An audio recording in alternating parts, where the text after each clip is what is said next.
Okay, so I don't know too much about the Gen Chem finals, but this one is a paper exam. So you're going to be questioned on like concepts, some experimental procedure, like really important reagents used. Some I can think of is like the PHPB, the molar concentrations you did with the acid base extraction lab. Um, some of them, the questions are a lot like the post lab questions that you did. So those are a good place to start, but I can also kind of go through the PowerPoint. Hopefully everyone got it. That's a good place to start with the study guide.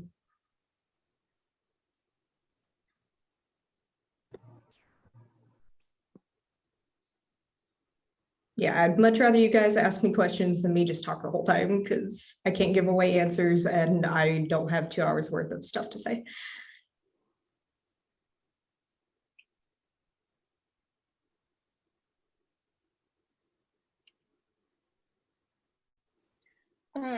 Will we have to do like calculations for like limiting reagent or like percent error or stuff like that? I'm pretty sure you're gonna need to do stuff like that. Also things like calculations you did from graphs. Any graph that you did where you had to calculate like the area under the peak or the ratios, you're gonna need to know how to do that. Okay, thank you.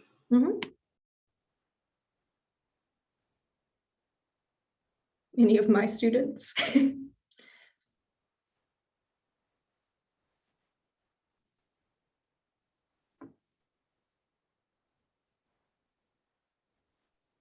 I have one more question. Do you know if we will have to do any sort of like HNMR or CNMR analysis? I know, like, so any of the stuff that we did in our ChemDraw assignment labs that weren't like in class labs.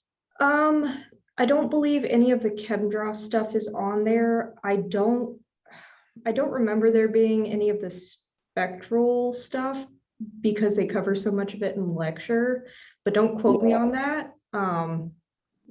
Okay. If they So did have anything, I was just kind of asking if it was like that stuff that was more OChem like class like lecture heavy as opposed to lab. right, yeah, they're gonna focus more on the experiments and not the ChemDraw stuff. Okay, awesome. Hey, so when you say that we're gonna have to calculate the area under a curve, do you mean like where we looked at the chart that had the numbers and then we added them together and took ratios? You're talking about for the chloride and bromide? Yeah. Yeah, so that might pop up on there where you need to like show how you did the ratio. But that's a pretty simple calculation. Yeah, okay. I was just trying to make sure I understood. Thank you. Mhm.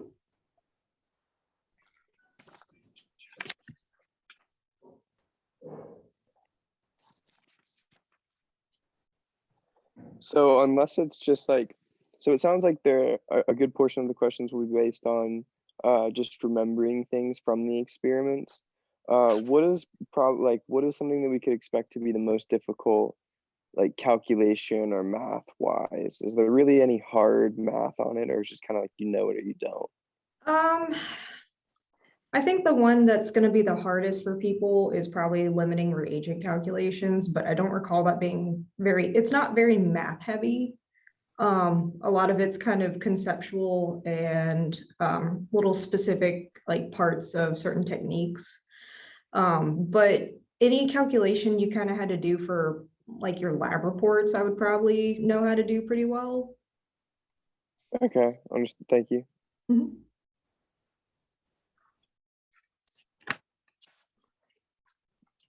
Well, we need to Is there know. anything in the study? Oh, I'm sorry. Go Okay, ahead, because my question was different. okay.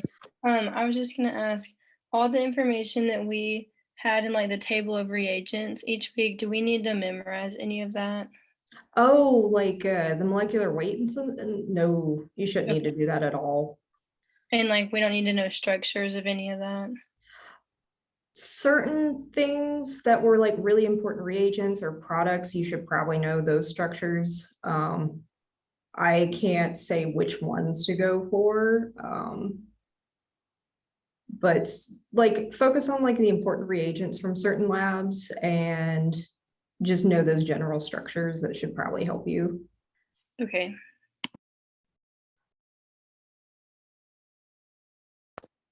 Is there anything on the study guide that you would say is like the most difficult, or you would think would have the lowest ratios of correct answers?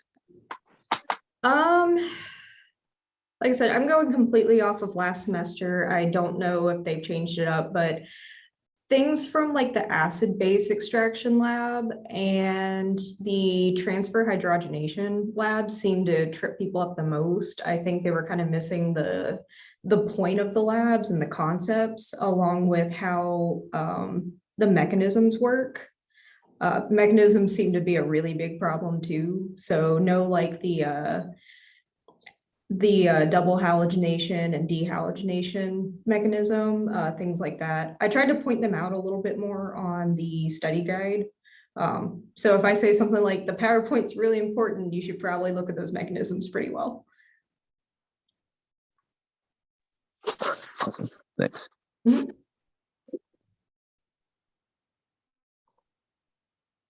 Anyone else?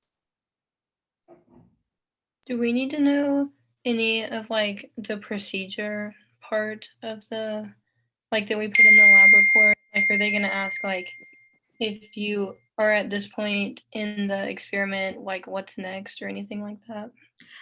Not that I recall, because that's really specific, and I mean, you have 10 labs to go through.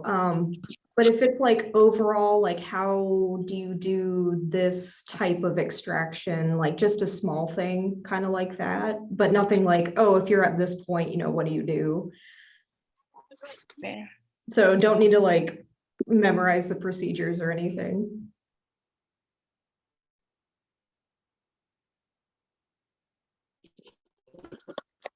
I had a question. So for like, you know how we had to for specific reactions, like we had to figure out like what color it is, describe it, things like that. Will we have to remember some of those things?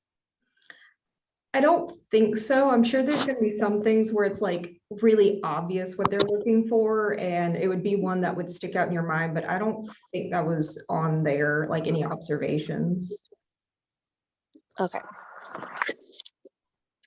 I think one that maybe could pop up on there is if any of y'all remember the post lab question about the alkenes and alkanes, and if you add a bromine compound to it, if it will brominate or not. That might be one, because that is color oriented.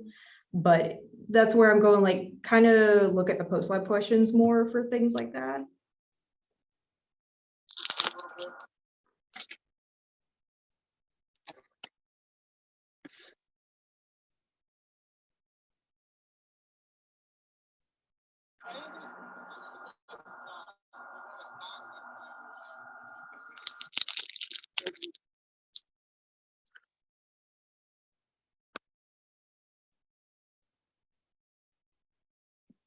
Would they give us like a picture of like say like the suction filtration setup, and like we have to know it, or any like equipment questions?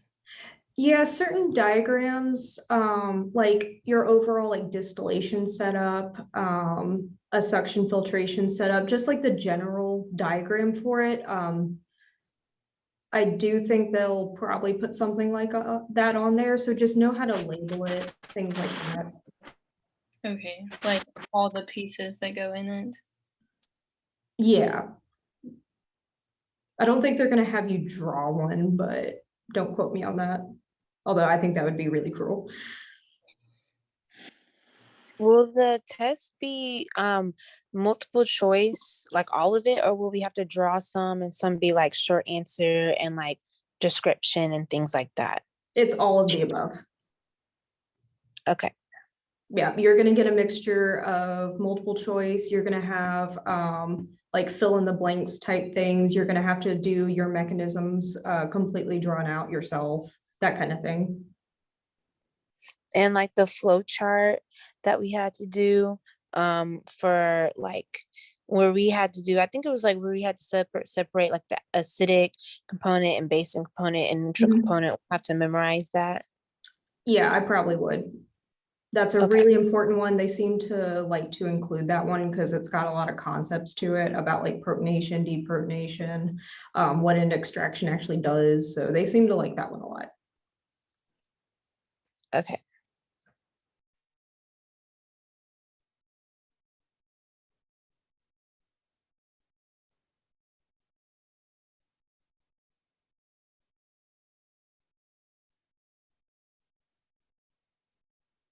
Come on, bring me some more questions. Are we going to have to take like, I guess, a set of reagents and then explain an experiment for how to go from like one thing to another? Or like, are we gonna have to like retell a procedure at all? No, not like, you don't need to like memorize entire procedures. Like I was saying before, it's good to know like really important reagents that are not like a reagent that you didn't use that much, like PHPB you only used once. Knowing molar ratios for like that acid base one's really important. Why you would do a transfer hydrogenation versus molecular hydrogen addition. But you don't need to like completely memorize procedures. I haven't seen that before. Okay, cool. Thank you. Mhm.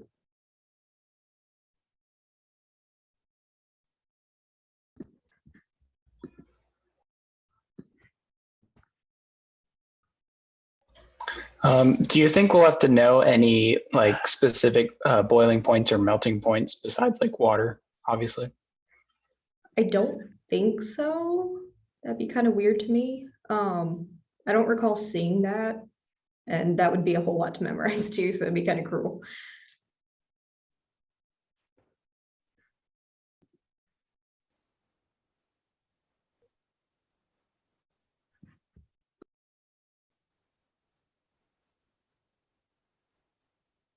One thing I do want to say, because I know I've gotten a couple questions about like calculations, is know how to do the RF value calculation from the TLC lab, and know the difference between like the RF value versus just the distance to tell compounds apart.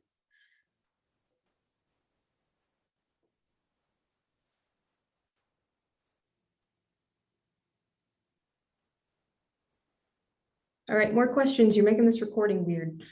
I'm just sitting here.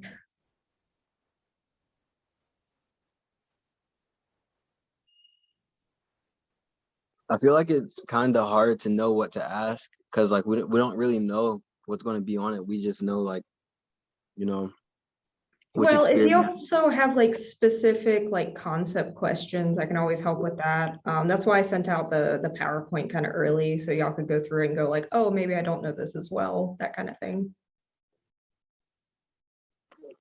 Is this kind of going to be the rundown of what we do on Friday? Yeah, I'm just trying to provide a good like spot for people to ask questions. Again, I can't give specific answers to anything if I think that's going to be on the exam, but also if people are like, hey, can you help me with this mechanism? Absolutely, I will help you with the mechanism, that kind of thing.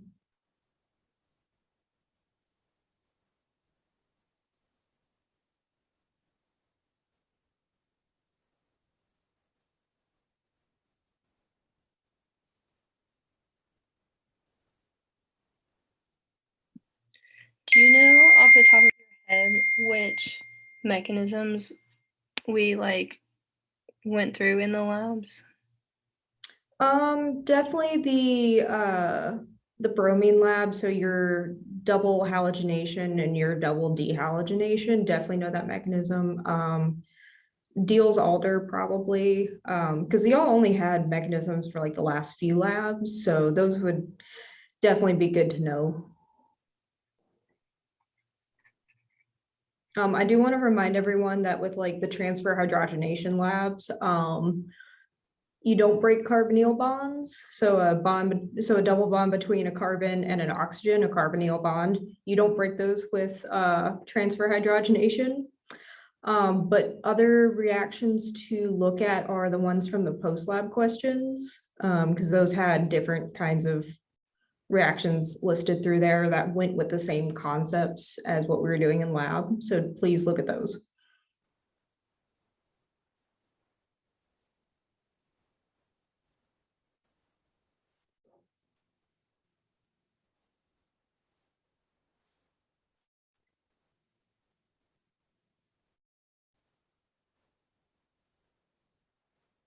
I know for like the physics department, they'll do like their lab final is like each page is a different experiment.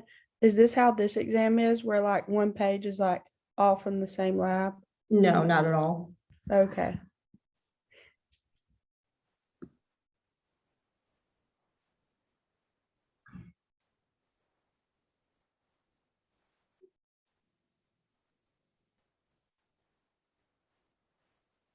For the gas chromatography lab, for the 4 factors that affect it, do you think we'll have to know like specifically how they affect, or like go into detail with that, or do you just think we'll have to know that those are the 4 things?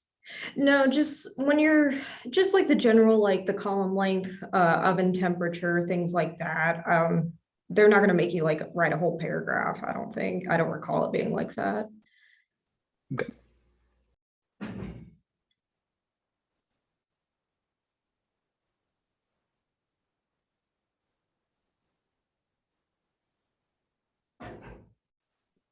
I don't know if I missed this, but is the lab like exam going to be on ELC, or is it like written and like graded?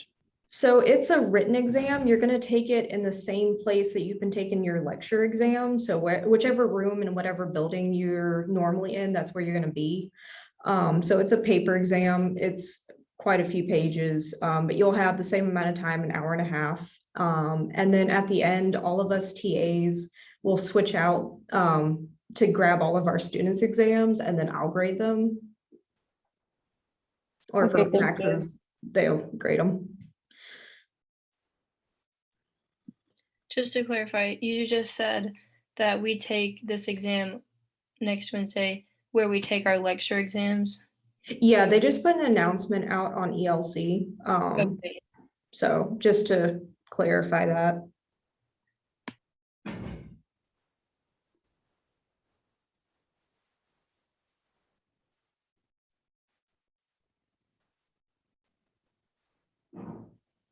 With the simple distillation and the fractional distillation, I think there was a post-lab question that asked like which one was more effective. Mhm.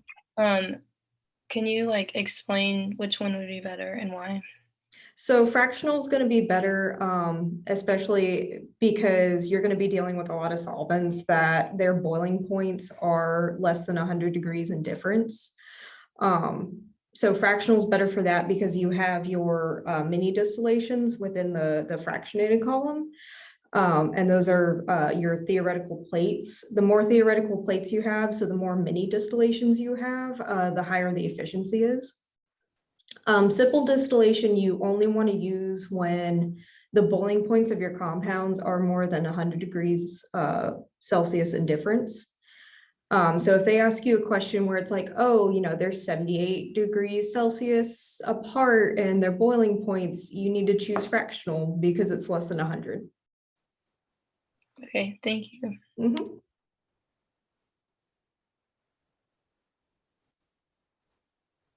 Those are good questions to ask. Bring them.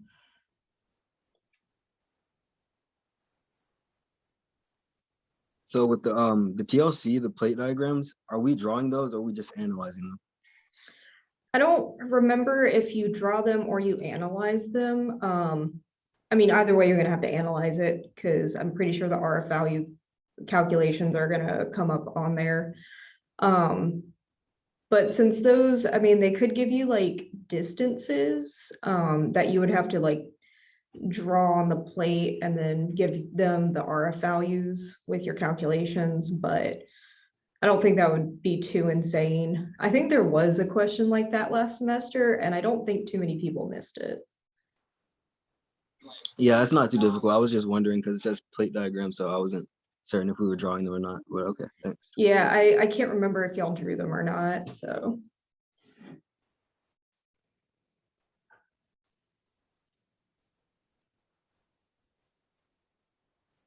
Well, we have to know the procedure for the portions of the lab like that we didn't do, like this, like for example, like this past lab when we didn't do the microwave.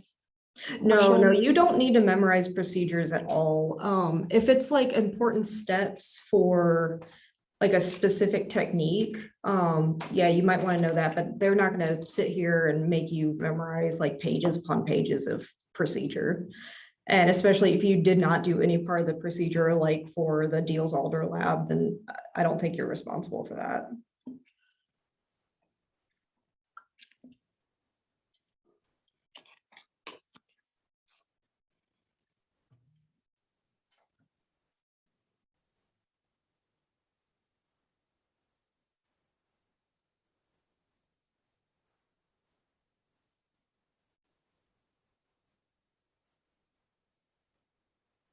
More questions?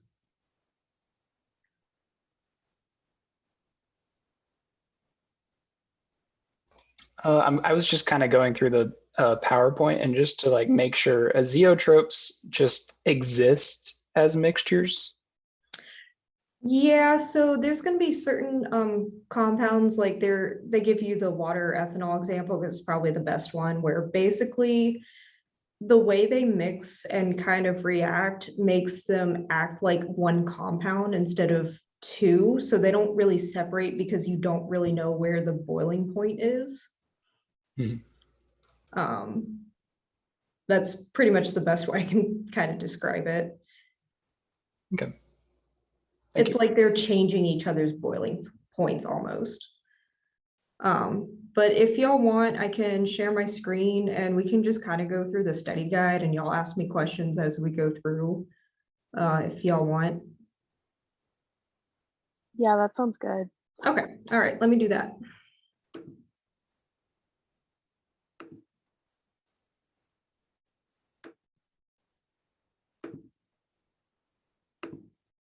All right, can everyone see it? Yes. Okay, cool. All right. So I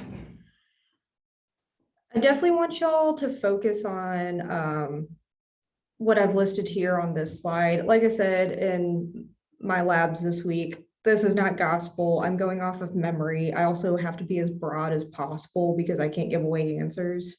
But these are definitely a good place to start because I think this exam is a little overwhelming to study for. So definitely know your concepts, you know, your transfer hydrogenation, why do you do that? Recrystallization, what's the point of it? When I say experimental procedures, know like the really important details of it, like you're not going to go into it having to memorize the procedures, like I said, but if it's an important like step for the technique, know that, but it's pretty general. You don't need to know super specific details from the entire procedure. Diagrams, know the important ones for like the general ones that you did, like the general setup for a distillation, both fractional and simple. Know your suction filtration, reflux, things like that. Just know the general way to do it. I don't remember if they make you draw it. I don't think they do. But just know the moving parts to it. Know what's in those diagrams, what's part of that setup. Your mechanisms and equations, you definitely need to know. So go through those PowerPoints where the mechanisms are more detailed and practice drawing them, understand how the electrons are moving, what's being added, what's a leaving group.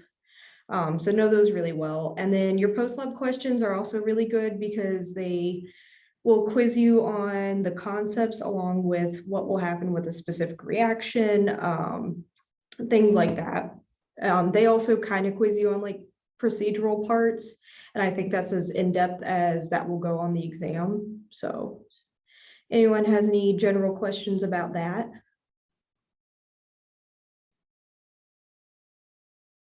Okay. So if everyone's got their lab manual, if you look at like page 31 in your lab manual, that's got that 5 steps of recrystallization. That's probably a good thing to know. Anytime they list something like that, where it's like, oh, the 5 blah blah blah or the 4 blah blah blah, that's probably a good thing to know because they're pretty general, and that's just a good fill in the blank for you to know. And they're also more conceptual or technical and not super broad. Know how a melting point will help you determine the identity of a compound, and what happens if you have impurities when you're testing your melting point. And then your post-lab questions, I think I put that on every slide for these experiments, but definitely understand how to do those. So if anyone has any questions on experiment 1, now's your time. What page did you say again? What page did you say the steps were on Page again? 31, it's on the slide. Okay, I'm sorry. No, you're fine.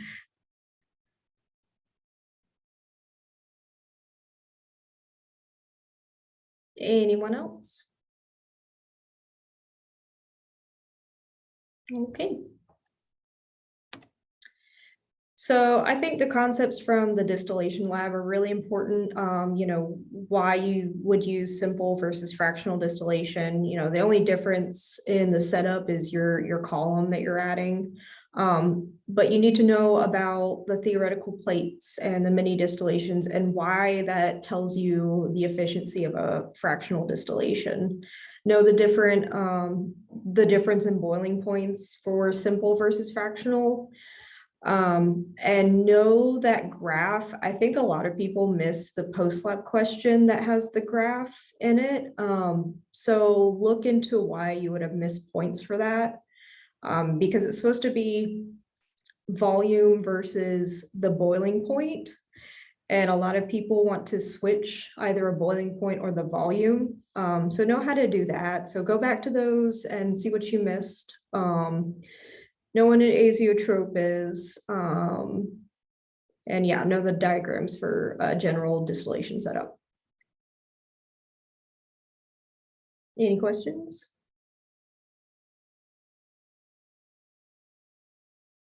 Do you think we'll have to draw out one of the diagrams, or could that be like a possible question? If I recall last semester, they gave you a diagram and you had to like label it or something. But at that point, you'd pretty much know how to draw it. But I think a lot of people don't want to draw these because not everyone's an artist. So they might provide you with the diagram, but definitely know all the parts involved in the setup. Okay.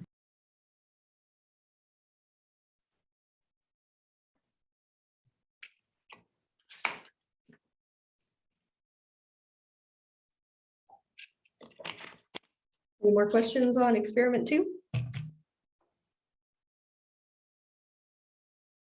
All right. So for experiment 3, this was your solid liquid extraction. Know the concept about why you use a solid liquid extraction. I want to remind everyone, this is not a chemical reaction. So you're not changing something into a different compound. You're just taking a compound out of another compound. It's like taking the meat out of a burger. You're not making a different burger, you're just taking the meat out of it. This is definitely where you need to start learning your limiting reagent and theoretical yield calculations. I know I went over it with my students, but I think Max's students, he'll be more than willing to help with this. Definitely know why you use a reflux too. Remember, it's the solvent loss that you're trying to prevent with a reflux, because the solvent tries to evaporate out and then condenses back down. That's why you use that. Know the parts of it, which is pretty simple, and know the diagram for it. Any questions? Could you define esterification and saponification? Will we need to know anything about that? Um, probably. So esterification and saponification, so with esterification, you're basically making an ester out of it. Does everyone know what an ester is? I really hope so. Yeah. Okay, cool. I've had some interesting questions before, so I was wondering. With saponification, you're basically creating a fat. Like, does anyone know how to make soap? Because that's actually what saponification is the like act of making soap. That's a real life example of it. So you're basically like if you make like lard or something. Let's see, I'm trying to remember which page it's on that has that. Give me a second.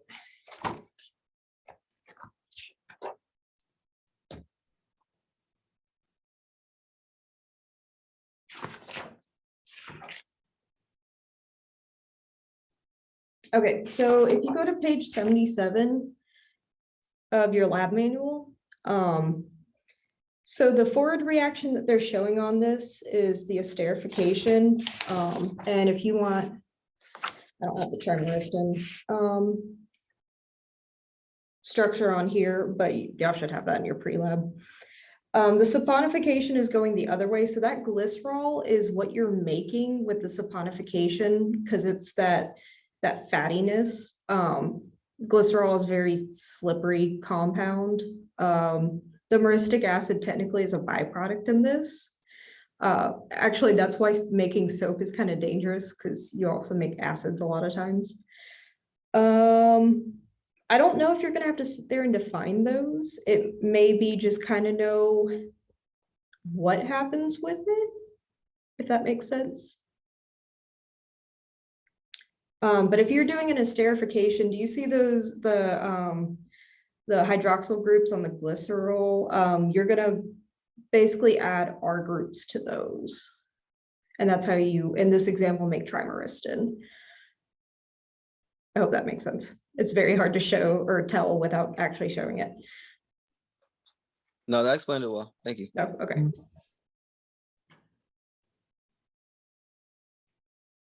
Any more questions on experiment 3?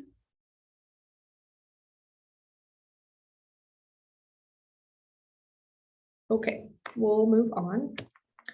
So experiment 4 was your TLC lab. Know why you do chromatography. You know, it's a separation technique. Know why it separates things, so know about the polarity. The PowerPoint for this one was actually really good in explaining how the polarity affects the elution time. Know the types of like stationary and mobile phases you would use for TLC. Know the general way to do a plate diagram. Again, the PowerPoint has some really good examples. Know how to calculate your RF values and how they're different from knowing the distances that it moved up the plate. So how that will help you determine a compound's identity when you have a set of knowns. And then the post-lab questions, really good on this one. I think I forgot to put it on experiment 2 or 3, but definitely always go over those. So if you have questions.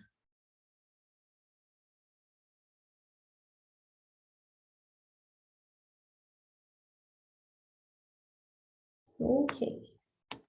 So experiment 5 was your ChemDraw lab. As I said, I don't recall there being anything. This is a paper exam too, so you're not actually doing ChemDraw or anything. So I think you're probably fine to not think about that. But experiment 6 was the acid base extraction. I would say this is a very important experiment to know. Definitely need to know why you would do a liquid-liquid extraction, what it's good for. Know your flow charts. Know the flow chart that you did for the lab, and know the flow chart you did for the post-lab questions. You need to understand how the different reagents either protonate or deprotonate, either the acid or the base.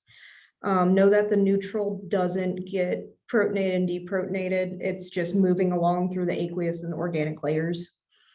I know with the one post-lab question, a lot of people wanted to say that, I think it was the aqueous layer is always the top and the organic layer is always the bottom. That is not true because it's completely based on density. So if your aqueous layer is more dense than your organic layer, aqueous layer is going to be on the bottom. A lot of people with that post-lab question got that wrong. So please look at that. Look at your TA's comments.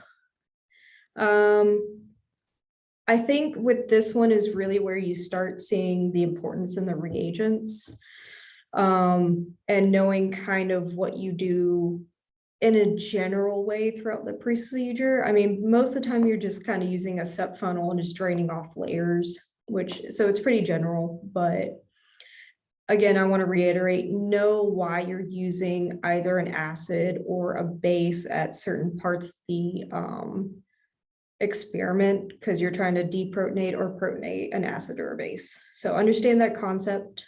If anyone has any questions on that.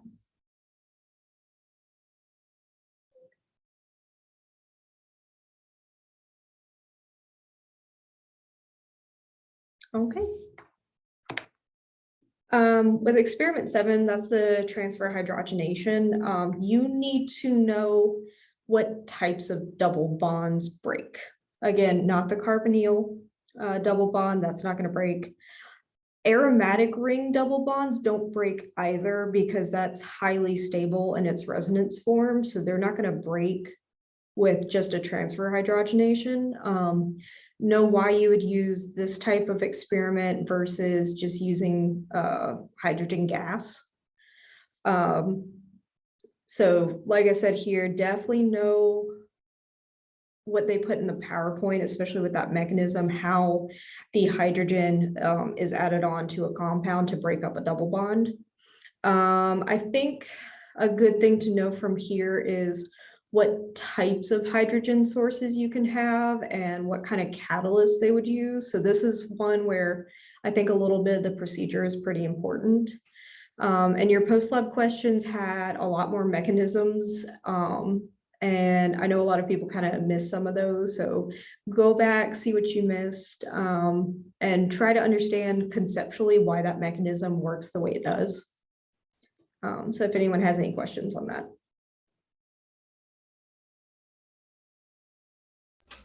So just to make sure, you said that the carbonyl double bond definitely doesn't break, right? It does not break. Neither does an aromatic double bond because of resonance stability. Okay, gotcha. Yeah, so basically just like carbon, hydrogen, like that, like a hydrocarbon bond, those are going to be the ones that break. When you have something like an oxygen, its electronegativity affects how that double bond breaks. So just adding hydrogen isn't going to work like that. Any more questions?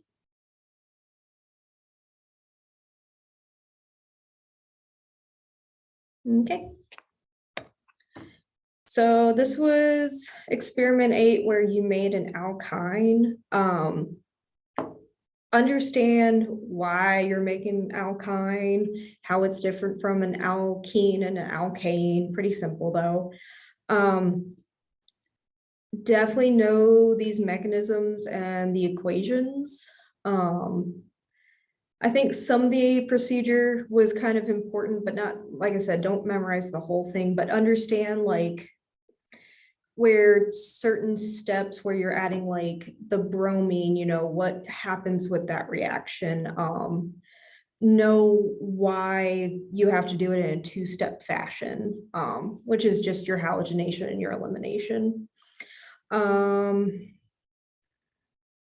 I think the biggest one on this one's probably why you're doing it and the mechanisms and your post-lab questions. So definitely look at the PowerPoint again, look at what you missed on the post-lab questions. Other than that, if y'all have any questions.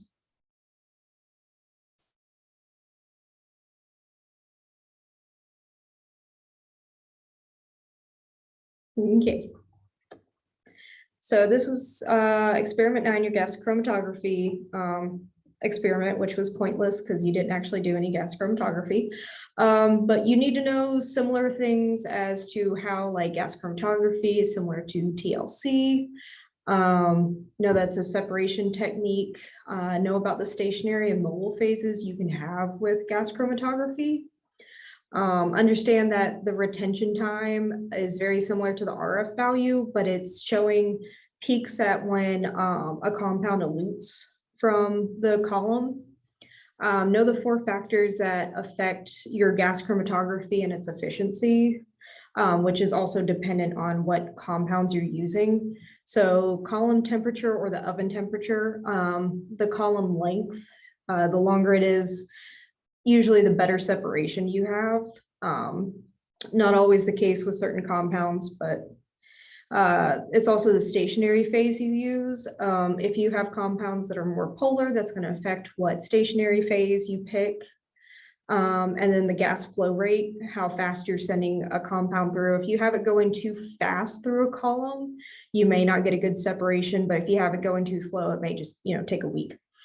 Know the mechanism and equation associated with this. Definitely know how to calculate like the peak area, so that area almost like a volume under your peak. Know how to calculate that, which was from your post lab, and then how to find the ratio. So if you have like the chloride bromide stuff, know how to find the ratio of the chloride and bromide in your solution. I don't recall too much about SN1, SN2, E1, E2 reactions on there, but I would think you need to know them as well as you had to know them for the post-lab questions, if that makes sense. But definitely look at your post-lab questions. Understand what they're asking there, why you do this kind of experiment. But if anyone has any questions.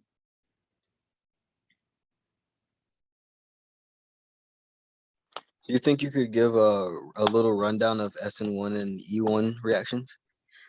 Yeah, so it's basically what I was saying in lab. So with SN1, it is a single nucleophilic attack, which is where you get like that, it's a single substitution nucleophilic attack. So that's where you get the S from your substitution, N from your nucleophile, and 1 from a single step. So basically what you're doing in an SN1 reaction is you're substituting one group for another. So I think the example I gave in lab was you had a compound that had a bromine hanging off of it. By having the bromine leave as a leaving group, you are left with a carbocation, so a carbon that has a positive charge to it because it only has 3 bonds to it. And then you had, I had a sulfur compound for that one, but you basically have the sulfur as your nucleophile attacking the carbocation, and you have the sulfur compound then bonding to the carbon, eliminating the carbocation. That was one way to look at it. For the elimination reactions, so elimination is a multi-step reaction. So the first step is your rate limiting step or your slow step. And then the second one is your fast step.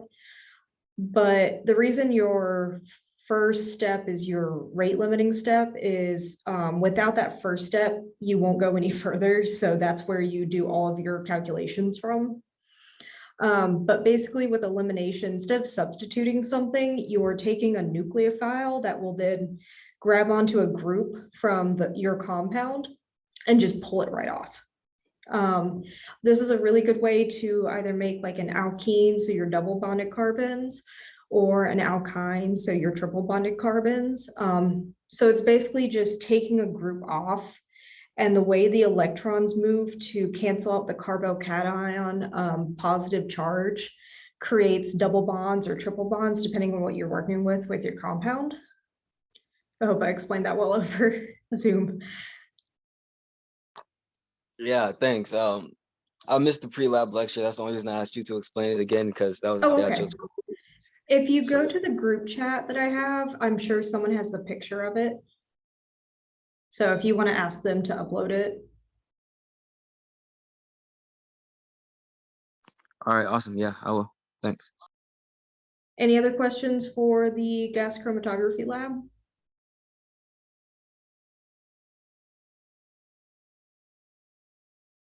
Okay. So this is your last experiment that you did this week. So yay, we made it. So understand the mechanisms for the retro and forward Diels-Alder reactions. So for the lab this week, it was taking dicyclopentadiene, so di as in two, and cracking it by heating the crap out of it. And then you just get a cyclopentadiene, so just a single ring. And then you added your dienophile and made your unknown compound. Know how the pi system, so any double bond is going to have your pi bonds. Know how those move around with the electrons moving through the mechanism to create your cyclopentadiene for your example. I know the post lab has some really good reactions on it that you would need to know. Let's see. Oh, and the mechanisms from the PowerPoint are done a lot better than I think I showed in lab. And they kind of give you some more examples. So I definitely look at those so you can better understand how the electrons are moving. But you also need to know that a Diels-Alder reaction is just one step. It doesn't have any intermediates to it. I think that's pretty much it because it's a pretty simple lab. But I would definitely understand the concept of, adding heat to push it backwards and then adding your dienophile to push it forwards, that kind of thing. So if y'all have any questions.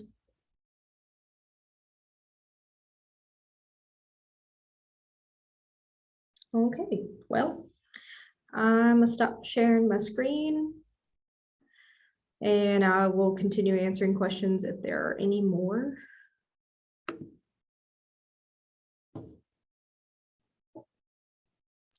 I just have like a general question. If we got post-lab questions wrong, like where can we get the correct answers? So for all of my students, I try to give some feedback through the rubric whenever I'm grading. Sometimes I leave comments within the lab report. So if you click on it and actually go through your lab report, I'll put comments on there. Sometimes I have to leave them kind of broad. So if you want to email me about anything you missed, totally fine. I'll be answering emails up until the lab final. Okay, cool. Thank you. Mm-hmm.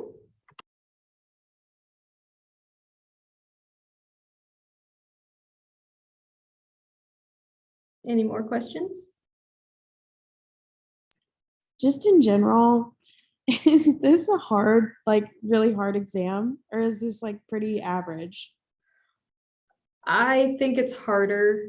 I know a lot of my students didn't take it super seriously last semester and didn't do super well. So I don't think this is something that you should slack off on when you're studying. I would definitely give it a good amount of effort to study for. Okay, thank you. Not to scare y'all or anything, but I'm being realistic here. No, even in 30% of our grade? Is it 30% of your grade? I couldn't remember. It's on the syllabus, but I'm just not looking at it at the moment. I'm also not looking at it. Hold up.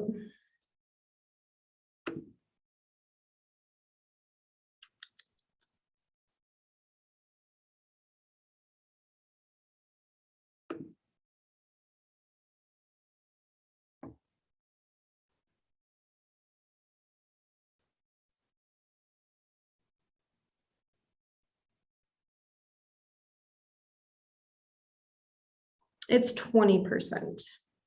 Oh, even better. Yeah, so not as bad.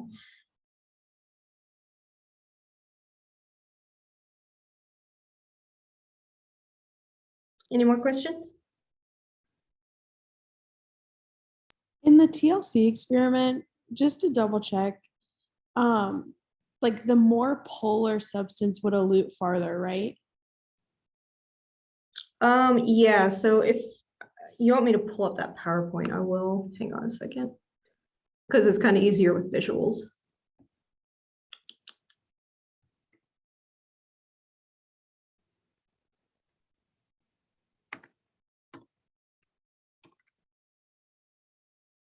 Okay, hang on just a second.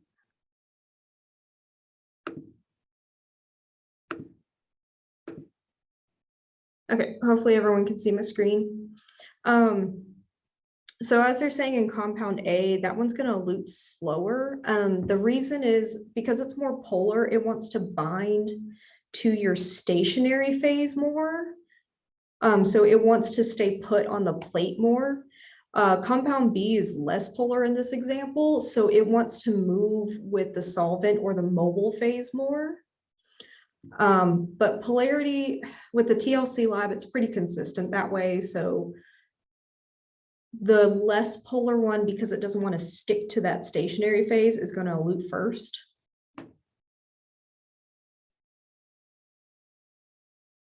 Okay, so it's like kind of the opposite of what I said. Like, Yeah, that's what I was like, okay, let's have some visuals here. that's good. I was going off of memory, so I just didn't know. No, you're good. You're good. That's why we have this. It's a good time to ask questions.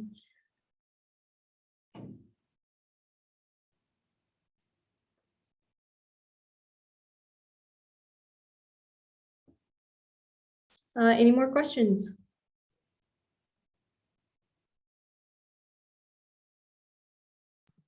Is it true that this exam is curved? I have no idea. We don't curve any of the grades whatsoever. I think if there's a curve, it's at the end, so like your overall grade. Okay. In the lab is, I think, what's curved, if there is a curve. Mhm. But I'm not Okay, allowed to do thanks. anything with that, so I can't say Yeah. for sure. Okay. Thank you. Mhm.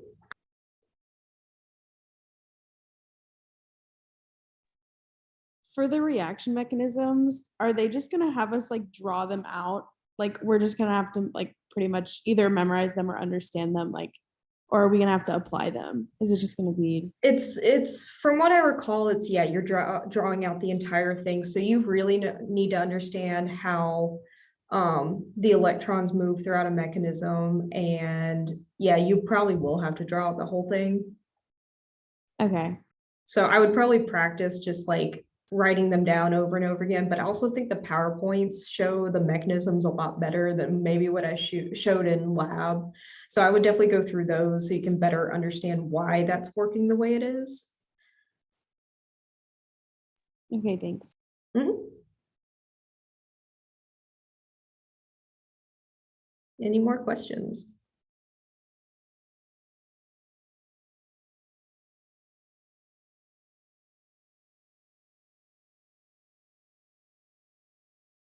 Wait, sorry, I keep asking a lot. You're fine. No. That's what you're supposed to be doing. The study guide says that there's going to be a lot of like there's going to be essay questions. Are there like a lot of essay questions, or is it just like one like about probably a concept? I don't recall there being like gigantic paragraphs you needed to write. So I think that's more, yeah, it's more conceptual. I think they're trying to go for more like it's a fill in the blank kind of thing, or you need to write a few sentences about a concept. So yeah, All right. I didn't know y'all had a study guide. I would like to see that. Yeah, me too. Available on ELC. It's been like a Oh, semester. I don't oh, know. okay. I will have to look at that.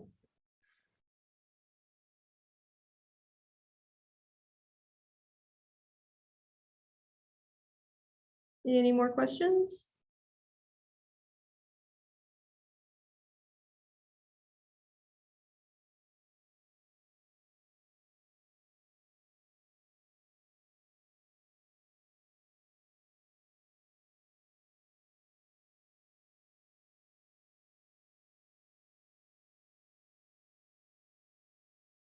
Okay, so if you're not asking questions, that means you understand every concept and how to do all of this.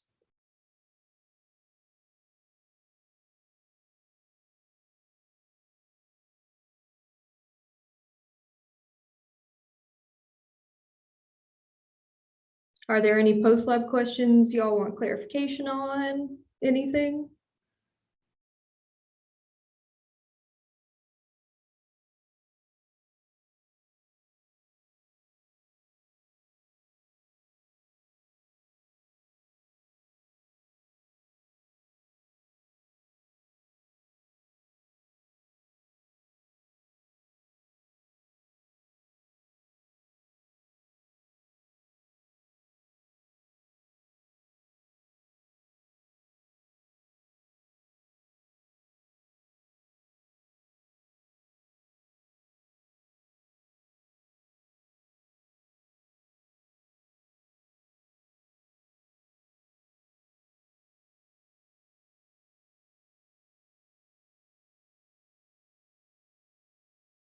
Am I gonna have to start quizzing you guys? All right, name one difference between simple and fractional distillation.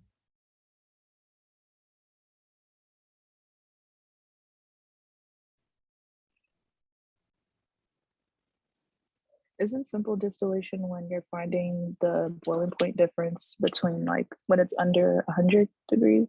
Or is distillation? I think Simple is fractional is when it's over under. 100 degrees in difference. Yeah, yeah. I messed Yeah, that up. and then fractionals under 100. Yep.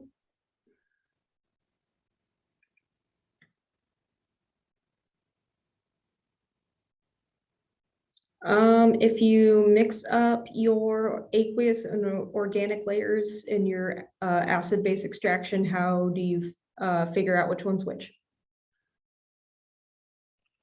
You would add water because like if it's the organic layer, it will just like drop through it. Mhm. But if it's like aqueous, then you won't see that. Exactly, perfect.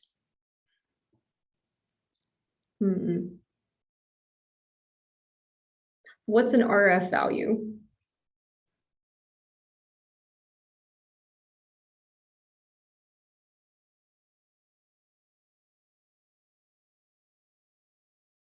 Oh, come on. It's the retention factor that's in TL, not, yes, TLC. Mhm.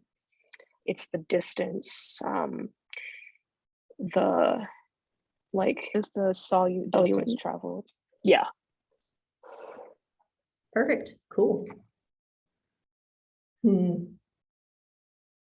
gotta ask more questions. I don't know how to quiz y'all. I'm going through the PowerPoint. It says there's 4 factors that affect gas chromatography. Could you explain those? Okay, so Like those how are just general. You don't need to be super detailed, but like column length is one. The column or oven temperature is another. The stationary phase that you choose, you need to choose in regards to the compounds you're separating. And then the gas flow rate, so how fast you're pumping that gas through the column to move your compounds through. Okay, thank you. Mhm.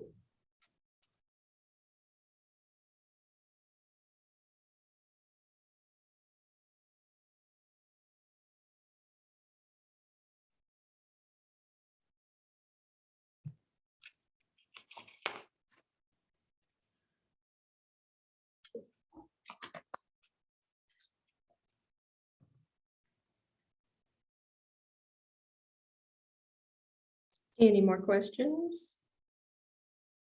Don't be shy.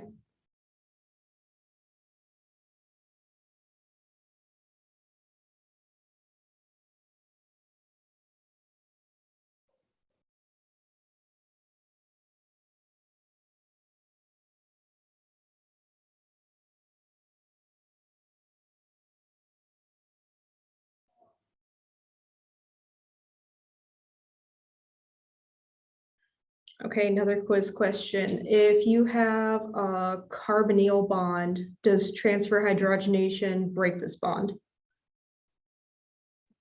No. Perfect. Someone was listening, yay.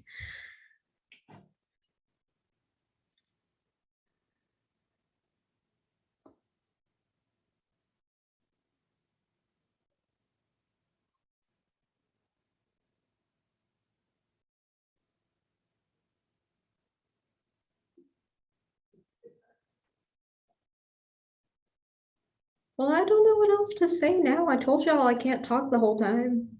I'm talking for an hour almost.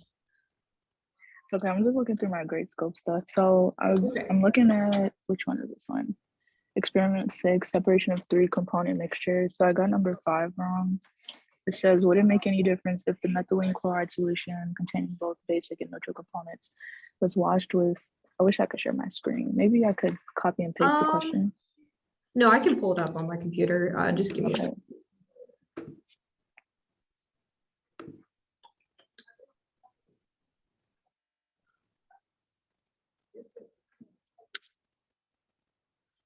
You said number 5?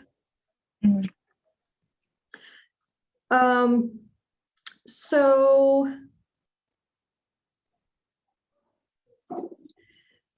that's where I was talking about knowing the difference between using a basic solution and using an acidic solution to protonate and deprotonate an acid or a base. So basically with this question, it makes a difference. Like you might still see like layer separation, but the reason it would make a difference is if you have 1 molar sodium hydroxide instead of the 1 molar hydrochloric acid, the basic or neutral compounds won't be extracted into the aqueous layer. So they would stay in the organic layer because they didn't get protonated or deprotonated the way they were supposed to if you had added the acid instead. Does that make sense? Yeah. Okay.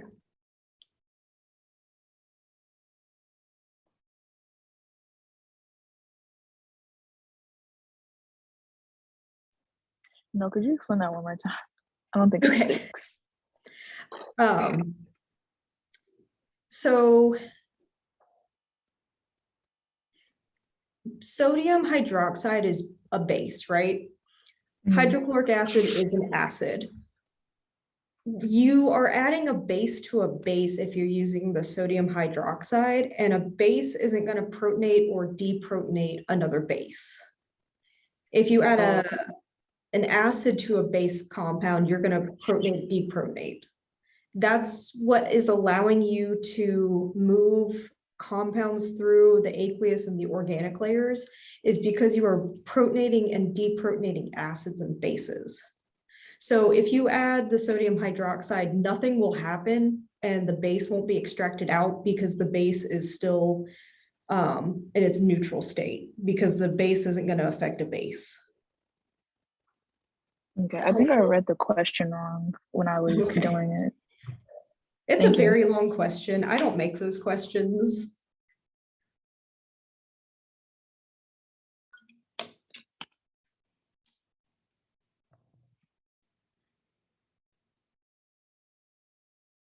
Does anyone have any other post-lab questions or conceptual questions I can clarify?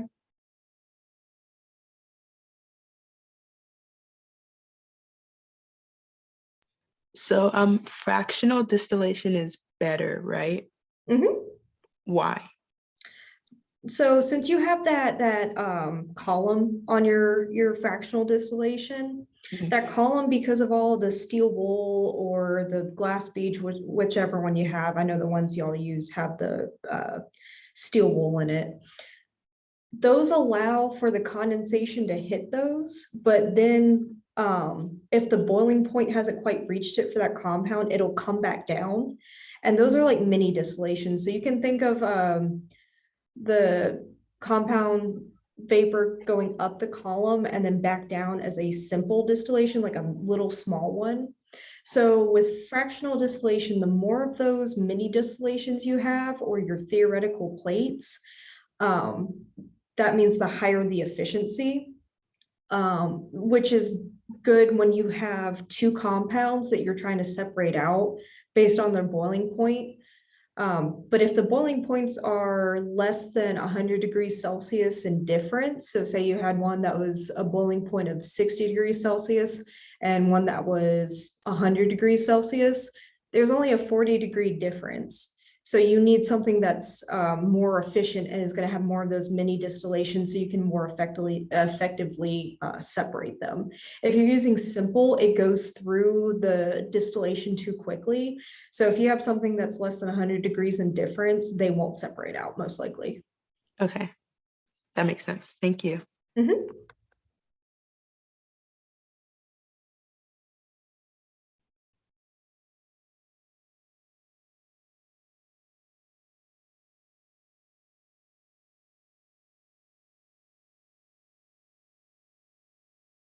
Any more questions?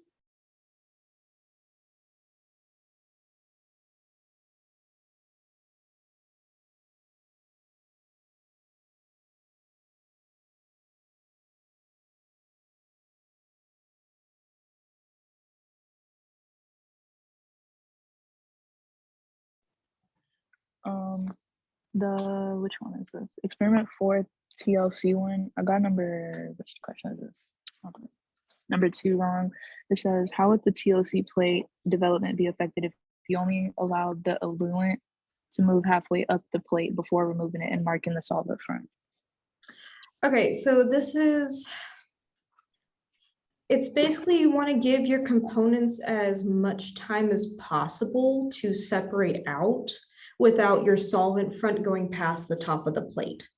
So say the polarity between your two compounds is similar but still different. If you're giving it more time, then you can clearly see that separation. But say if you stopped it halfway through and they have these similar polarities, it may look like they're the same compound because you're not giving them enough time for one of them to stick to the stationary phase more than the other one. Does that make sense? Yeah. Okay.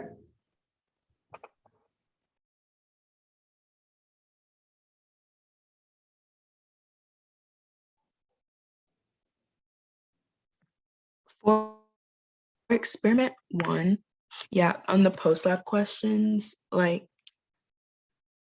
number 3, I think I remember it had like a chart on ELC and stuff, and it was asking about, yeah, I got that wrong. So I just was wondering if you could explain that. So a lot of people got this one wrong. So if you see that cinnamic acid has a melting point range of 133 to 135, and you're given an unknown that has a melting point range of 132 to 137, you're not going to be over the range of your known. Okay. So let's say there's impurities in it. It's technically O-nitrobenzoic acid because it's still underneath that melting point range. That's why that one was wrong. Okay. Yeah, that makes sense. I think that was like before, since that was our first experiment, that was like before I understood like the impurities and how that affects like melting point and stuff. Yeah, a lot of people missed it. I was gonna give points back, but then enough people got it right that I couldn't, so I felt kind of bad. Yeah. Okay, that makes sense. Thank you. Which question was that? It was question 3 for the first experiment. Oh, I got that wrong too. Could you explain it again? Sorry. Okay, so that a lot of people answered the cinnamic acid, which the melting point range is 133 to 135. Yeah. But your unknown, its melting point range is from 132 to 137. There's no way it can be the cinnamic acid because that range goes past the known's range. You can't go past the cinnamic acid's range. So you have to know it's the O-nitrobenzoic acid because it's still underneath that range because it's an impure compound, so it's depressing that melting point. Does that make sense? Yeah, thank you. Okay.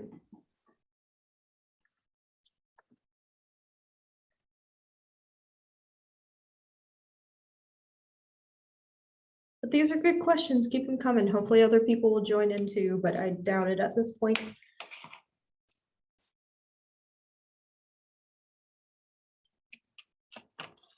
On that same experiment, the post-lab question for number 4, I think I did like M1V1 equals M2V2, but that was wrong. Yeah. Could you explain how to do that? Okay, so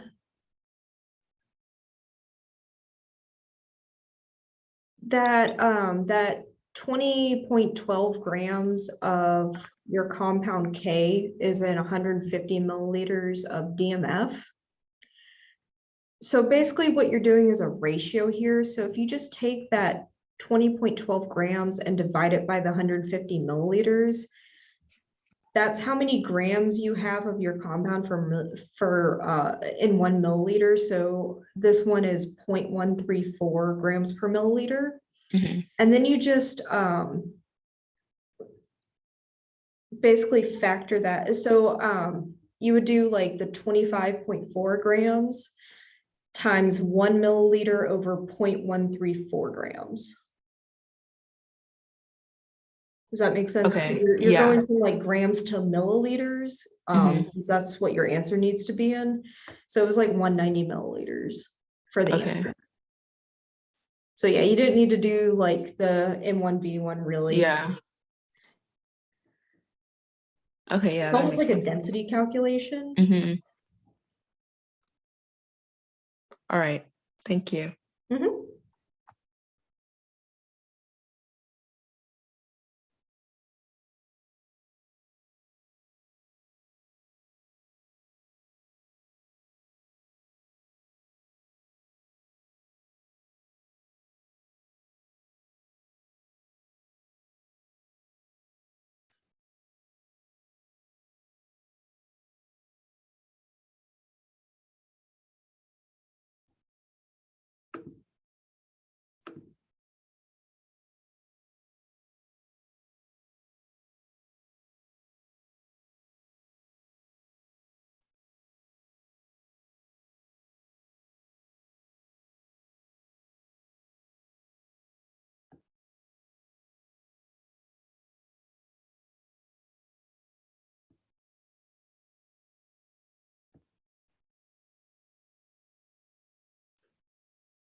Feel awkward sitting here in silence. Sorry, I'm flipping through. No, what you're labs I got fine. wrong. Which lab like did people do the worst on? Was it 6? For the final exam? No, like which lab did people do the like had the lowest grade? That's a good question. I honestly don't know. So let me go look real quick.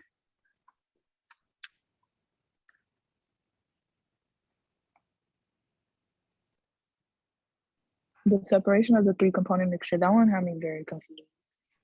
I felt that one. Well, technically, I mean that. Yeah, I would have say like lab 6 was probably the worst one. There was a lot of moving parts to that one and understanding the role of those reagents. So if you missed a lot on that one, I would definitely go back and study that one. Could we walk through post-lab question 1 on that one actually? Okay. Okay, so you're talking about that flow chart? I don't know how best to explain this. What you need to understand is if you have an acid, you're going to need a base to deprotonate it. Oh, well, never mind. I'm gonna say explain. I saw what I got wrong. It says that I didn't have it says missing or incorrect reagents. So I probably just didn't add. I don't think Yeah, that's it hard was, a to. lot of people were putting like the base when it needed to be the acid. So I think studying the flow chart from the lab and understanding when something is protonated or deprotonated and relating that to whatever reagent you used is going to help you guys a lot. Yeah, you're probably gonna have to memorize a good bit, but you also need to understand the reason you use a base with an acid and an acid with a base, if that makes sense. Okay.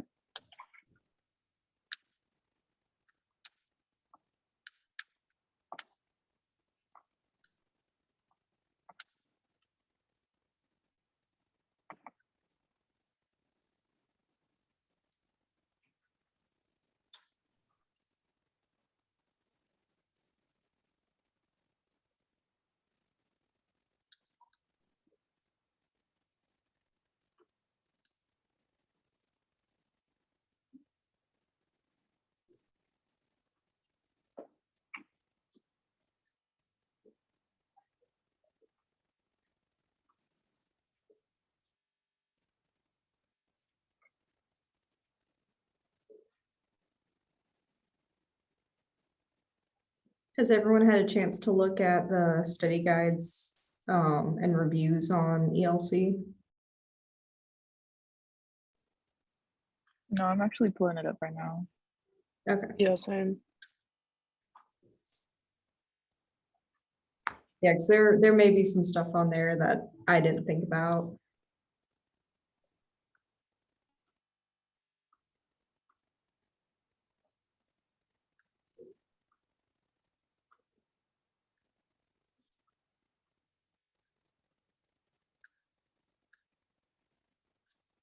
Wait, that's it? That's the study guide? They also have that review, which is honestly very similar to what I made. Yours was more helpful than theirs. You know what? It's not even like content. It's just like what Bullet the points. exam will be like.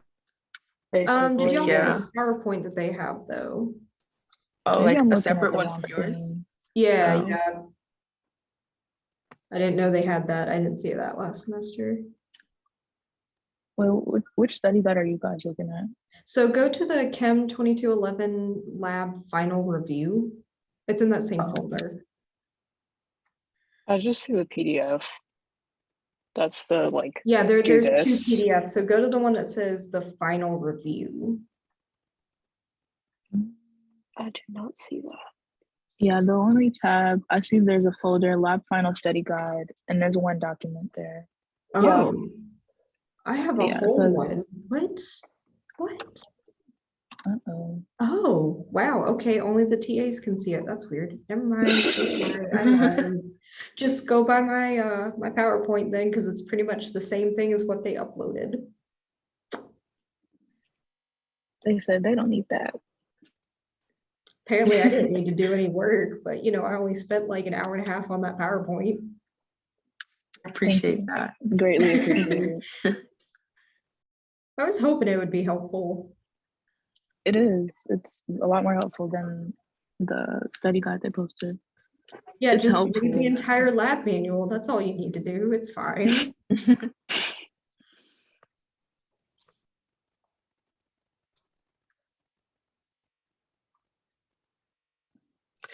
For experiment 7, like I think, yeah, I lost points on like all the post-op questions. I just don't think I knew what was going on like at all. So could you like go through them? Yeah. Okay, so number one was the comparing the two acids. So I know a lot of people missed the molar ratios from the reactants to the products. And I think a lot of people also miss the fact that you have cyclohexene as your hydrogen source, but then you get benzene as a product. Not sure how to totally explain this. What are some things that you saw wrong with number one? Let's see what. Okay, it says I lost points because there should be 2 moles of benzene, and I think I put 3. On which one? Oh, the first one. Like for the reaction. Oh, the palmitoleic acid? Let's see. Because there should have just been 1 Yes. mole of benzene. Yeah. No, there's 1 mole of benzene. It says 2. Oh no, on the steridonic. Steridonic should be 2 moles of benzene. Yeah. Okay, because I put 3 for that, I think. Yeah, I put 3, but it should have been 2. Yeah, you're gonna have the same like moles of benzene as you do for cyclohexene. Mhm. Because you're just removing and giving hydrogens back and forth. Okay. And then it says that my steridonic reaction is incomplete. I probably would have said that if I didn't see all of the products. Okay. Were there not just 2 products? You should have had the steridonic acid, sorry. So no double bonds in that except for the carbonyl, and then you should have had benzene. Okay, I think, yeah, I still had a double bond in the steridonic acid. Okay, that's probably why I said it, because you didn't complete the reaction kind of thing. Okay, yeah, that makes sense. Yeah, so basically if it's not an aromatic double bond or a carbonyl, it's gonna break. All of them are gonna break. Okay. But you need to remember that it's 2 hydrogens from cyclohexene as a hydrogen source because it's H2. Yeah. I think that's where people were mixing up the moles a lot with that one.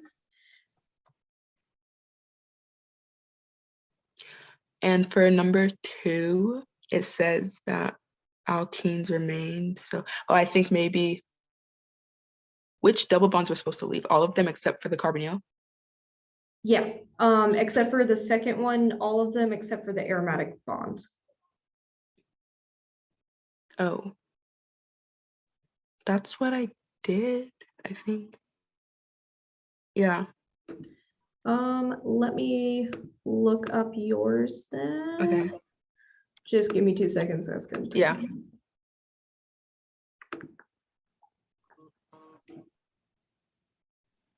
Leslie, you're talking about number 2. Yeah. Okay. Yeah, I have the same thing. It says alkenes remain, so hydrogenation was incomplete. Yeah.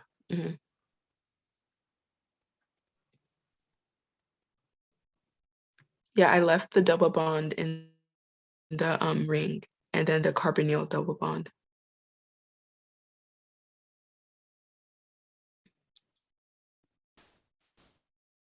Okay, there's a difference between aromatic and just a double bond in a ring. Oh, okay. So could you explain the difference? I thought aromatic just meant like in a ring. No. Aromatic is, okay, so when you have those 3 double bonds in an aromatic ring, those bonds are technically moving around. So those electrons are just going around and around and around. An aromatic ring has completely different properties from just a ring with either no double bonds or 1 double bond or even 2 double bonds. Have you ever seen a ring that has a circle in it? No. Okay, that is another good way of representing an aromatic ring because it has different properties. So basically, it's you have electrons that are just moving around and around and around in the aromatic ring, but it is resonance stabilized, which is why the double bonds don't break. A hydrogen is not strong enough to just break those bonds outright. Okay. But like cyclohexene, you know, it's a ring with just 1 double bond. That's not aromatic. Okay. You have to have those 3 bonds going around. So that double bond in the ring should have also left. Yes. Okay, that makes sense. Okay. And then for the last question. Oh, sorry. Did you still have a question on number 2? Yeah, I think it's because I don't remember the context of the experiment.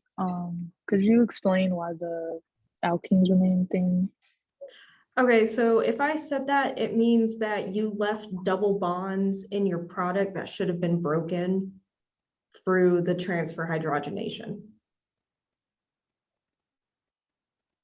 So most Question number likely, one. huh? From question number one. Oh, question number 1 on experiment I 7. don't think I provided a balanced equation for Okay, number yeah, 2. so at that point, then you're just not doing the molar ratio correctly. What people need to remember is that cyclohexene is a 2 hydrogen source. Because let's see, one that I think a lot of people messed up on was the stearidonic acid. I know a lot of people were doing like 2 moles of the acid and then 4 moles of the cyclohexene, which is technically fine, but you need to go down to 1 to 2. Because you're doing it based on cyclohexene is 2 hydrogens it's donating. That makes sense? Yeah. Okay.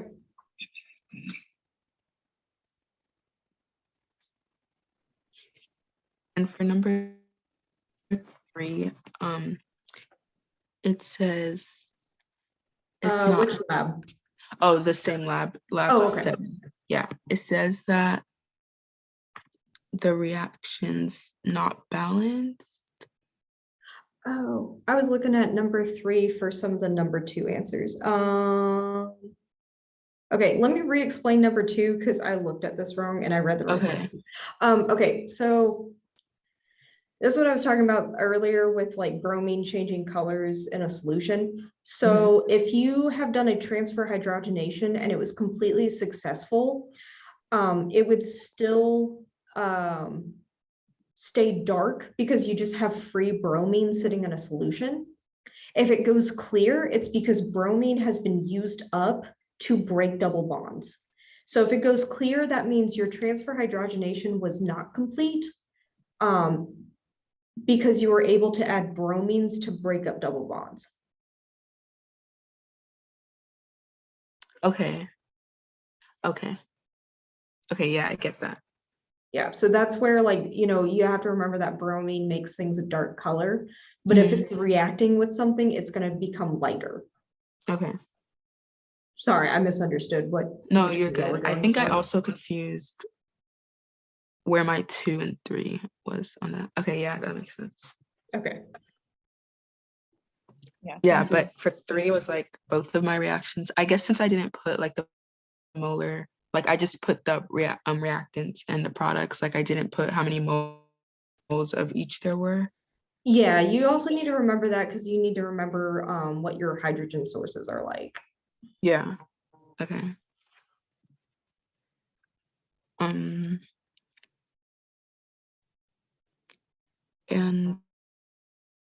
should benzene have been, wait, am I looking at the right thing? Yeah, okay. Should benzene have been a product for the first reaction? In number 3, yes. Yeah, okay. Because you're using then- cyclohexene. And if you remember from the lab, we had to keep our snorkels over our products because we saw benzene coming off of it. Oh, so the double bond, like the double bonds, the hydrogens from the double bonds, well, the the alkenes, those are going from like that reactant to the other ring, to the ring thing, and that's making benzene. Okay. Yeah. So basically you're putting hydrogens to break up the double bonds. But because you're taking hydrogens from the cyclohexene, you're creating more double bonds on the cyclohexene to create benzene.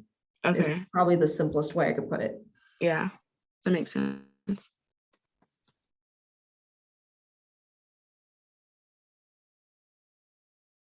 And then the second reaction, it says that I incorrectly broke the double bonds.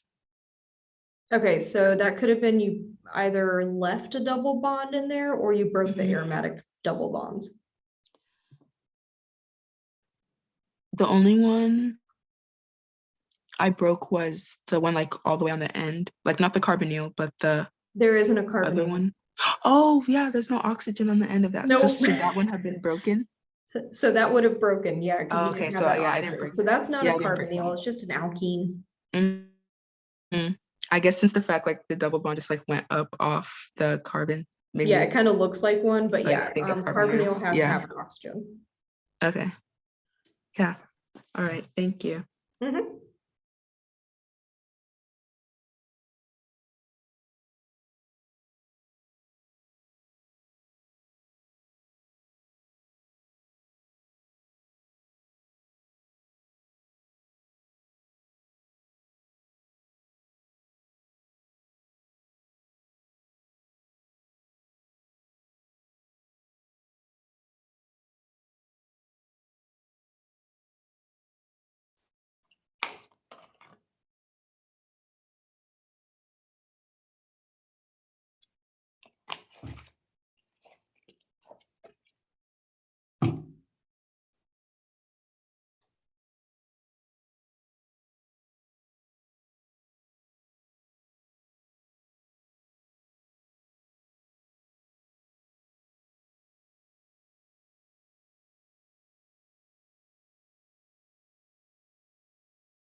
Okay, so this is my last question because I have to go. But could you explain the difference between like the purposes of reflux and the distillations?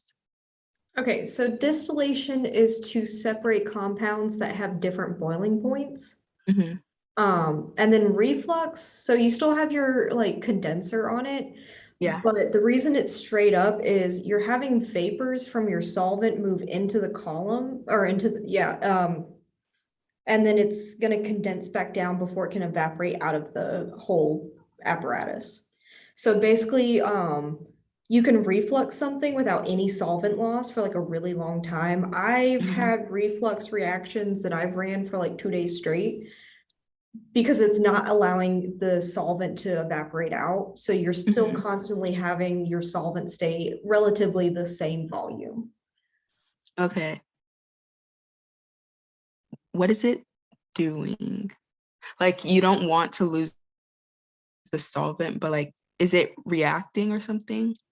Yeah, so basically so the problem is when you're adding heat to a reaction, Mhm. you're also causing the solvent to reach a point where it wants to evaporate out. Yeah. But you still need to apply the heat for the reaction to go, but you don't want your solvent to evaporate out. So Okay. you add your condenser on there to just have the solvent come back down so you can continue your reaction with the heat. Mhm. Okay. And with distillations, are the liquids, are they like together and you're trying to separate them using their Yeah. boiling point thing or like, okay. Yeah, so that's where like in the lab that y'all did, you had two compounds Mhm. that were in one unknown solution. And then you were distilling one off to find the other as well. Right. Okay. Mhm. And then with gravity filtration, like, okay, gravity filtration is like, does it not have the same purpose as suction? Like I know like suction filtration and gravity filtration, like it's two different ways, but are they doing the same thing? Yes, at that point, you're just kind of choosing effectiveness Mhm. depending on what you have. So I find gravity filtration is really good when you're just trying to separate out like impurities early on in a Mhm. reaction, but suction filtration is going to give you like the driest product you can get. Okay. Oh yeah, because suction filtration is just trying to get like all the liquid out, like separate it from the product, Yeah. right? Okay. Yeah. Now, you can have suction filtrations where you're trying to get the liquid and you're suctioning it off Oh. impurities, but Mhm. everything y'all have done throughout the semester has been suction filtration to get a dried product. So I Yeah. can't imagine they would switch it up now. Okay. Yeah. Also, there are reactions like where you don't like just toss out the liquid, like No, that's I've what had you plenty want. of reactions where the liquid is what I wanted, Yeah. but I wanted to suction filtrate the like more solid impurities out. I've had it where like catalyst I was using, I needed to get out of a solution. So I could further like recrystallize it or something. Yeah. But like I said, everything y'all have done this semester, suction filtration was used to get a dried product. Okay. Thank you so much. Have a No good night. problem. You too. So back to the reflux technique. So essentially, like, it's, you can think of it as preparing a solution to be separated. So reflux, okay, so a lot of reactions you do need heat for them to go forward, whether it's activating a compound or whatever. But a lot of times, you know, you have solvent. So if you have like that round bottom flask sitting in your heating mantle, you're heating the crap out of your round bottom flask. But the problem is if you have solvent in there and you're just letting it evaporate out, if you didn't have like the condenser on there, it's just going to dry up. And your reaction isn't going to happen, most likely. So by having the condenser to make a reflux apparatus, the solvent can go up through the condenser, but it never comes out the top because it recondenses back down because you have that cold water going through the jacket of the condenser. And that way you don't change solvent volume in your round bottom flask. Okay, I see. So it's really just making sure that the reaction happens with the addition of heat, but we don't want to lose what's inside of it. Exactly. Like we don't want to lose. Okay. My last question I feel like is, which one is this? Transfer hydrogenation. I think that's still 6. No, that's experiment 7.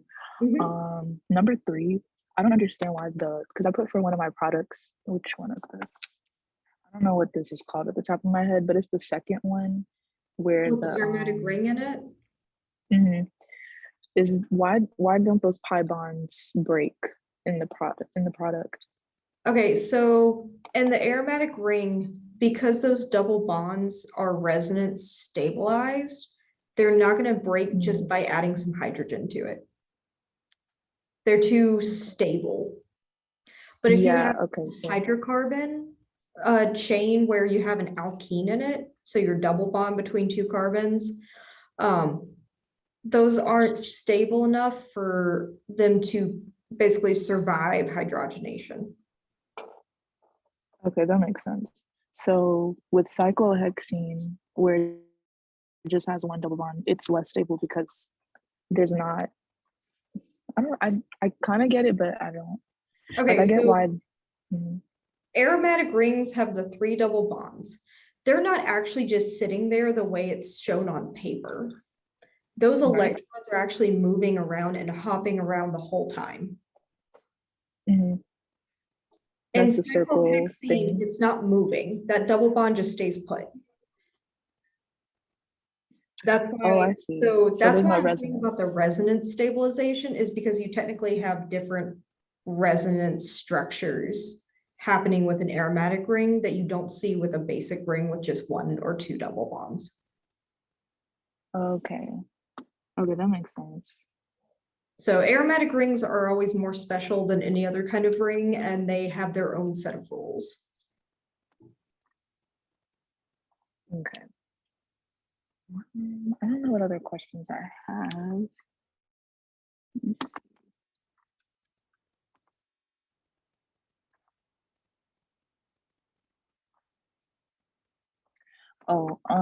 For experiment 8, preparation of diphenyl acetylene, it says that when I put my product for part 1, it says that it's chiral, but I thought it was symmetrical, or that it had symmetry, so I thought it was achiral. So chirality, I think, let me pull that one up so I can kind of explain that better.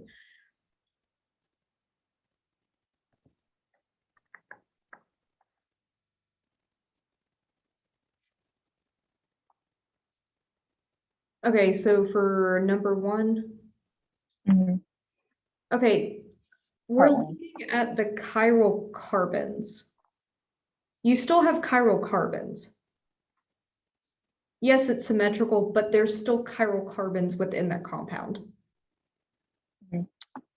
Now it is a meso compound, absolutely, but its symmetry is what's determining the optically inactive or active. Oh, okay, yeah, because you can have a meso compound and still have chirality. Yeah, It's just not absolutely. gonna. Okay, yeah.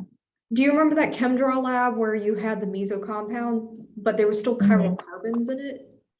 Yeah, that's So true.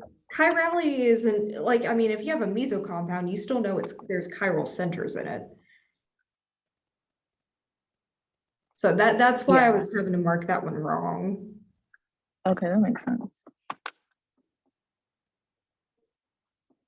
Right. Okay.